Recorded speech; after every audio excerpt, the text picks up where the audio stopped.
নমস্কার বন্ধুরা, আজ আমি বানাবো সর্ষে বাটা রুই। কখনো কখনো আমাদের কিন্তু একঘেয়েভাবে ঝোল খেতে খেতে ভালো লাগে না, তাই এই ঝোলটা একটু আলাদা করে করেছি। ভিডিওটি দেখে নেওয়ার অনুরোধ রইল। তো সবার প্রথমে গ্যাসে কড়া বসিয়ে সর্ষের তেল দিয়ে নিলাম। তেল গরম হতে হতে আমি কিছু মশলা গ্রাইন্ড করে নেব। বড় সাইজের পেঁয়াজ কুচিয়ে কেটে নিয়েছি, তার সাথে নিয়েছি কাঁচা লঙ্কা, রসুন আর আদা কুচি, সবটুকু একসাথে গ্রাইন্ড করে নেব।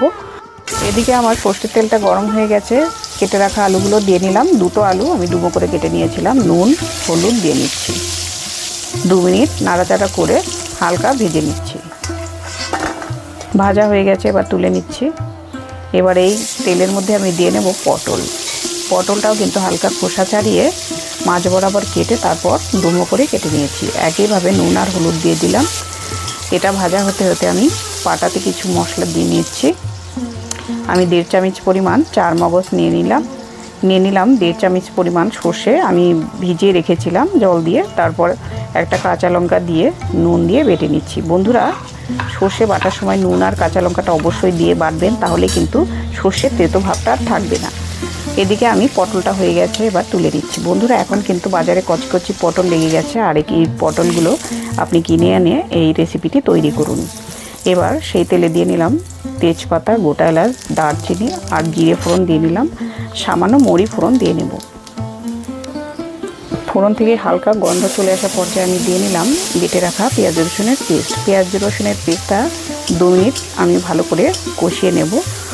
এখন দেখো মশলাটা কিন্তু আমার কষানো হয়ে গেছে একটু। তারপর এখন আবার জল দিয়ে নিলাম। জল দিয়ে একটু পাতলা করে নিচ্ছি। এখানে আমি গুঁড়ো মশলা অ্যাড করব।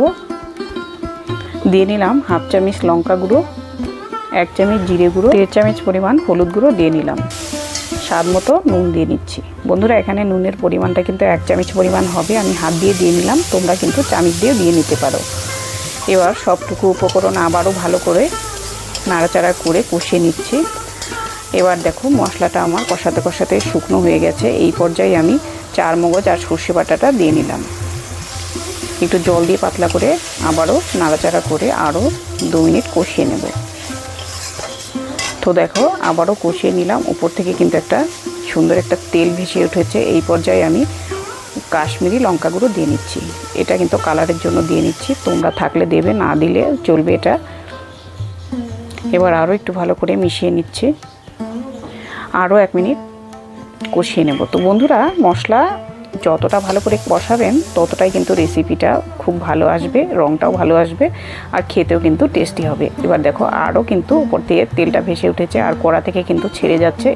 এই পর্যায়ে করে কিন্তু মশলাটা কষিয়ে নিচ্ছি। তো এখন কিন্তু পুরোপুরিভাবে মশলাটা আমার কষানো হয়ে গেছে। এখন আমি জল দিয়ে নিই। তো বন্ধুরা, এখানে তোমরা গরম জল ব্যবহার করতে পারো, সেটাতে কিন্তু আরও টেস্টি হবে ঝোলটা। এখন আমি ভেজে রাখা আলু পটলটা দিয়ে নিলাম। এবার মাছগুলোকে দিয়ে নেব। ঝোলটা ফুটে গেলে মাছগুলো দিয়ে নেব।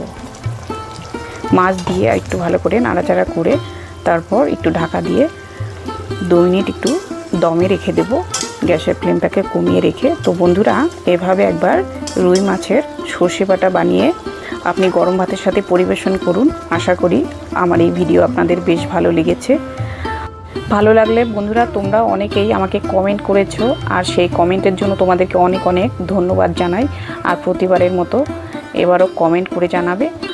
এখন দেখো 2 মিনিট পর আমি ঢাকনাটা খুলে তারপর কালারটা দেখো কি সুন্দর চলে এসেছে, আর ঝোলটা কিন্তু অনেকটা গাঢ় হয়ে গেছে। এই পর্যায়ে করে কিন্তু নামিয়ে নিতে হবে। তো ঠান্ডা হয়ে গেলে এটা আর একটু ঘন হয়ে যাবে। এবার উপরে 2টো কাঁচা লঙ্কা দিয়ে নিলাম। আর আমি কিন্তু এখন গরম মশলা দেব না, আমি ফোড়নে দিয়েছিলাম, তাই জন্য এভাবেই নামিয়ে নেব। এবার গরম ভাতের সাথে পরিবেশন করে দেখুন। তো একবার হলেও ট্রাই করে দেখুন। ভিডিও ভালো লাগলে অবশ্যই কমেন্ট করে জানাবেন, পাশে থাকুন। আর চ্যানেলে নতুন থাকলে চ্যানেলটিকে সাবস্ক্রাইব করে নেবেন। ধন্যবাদ।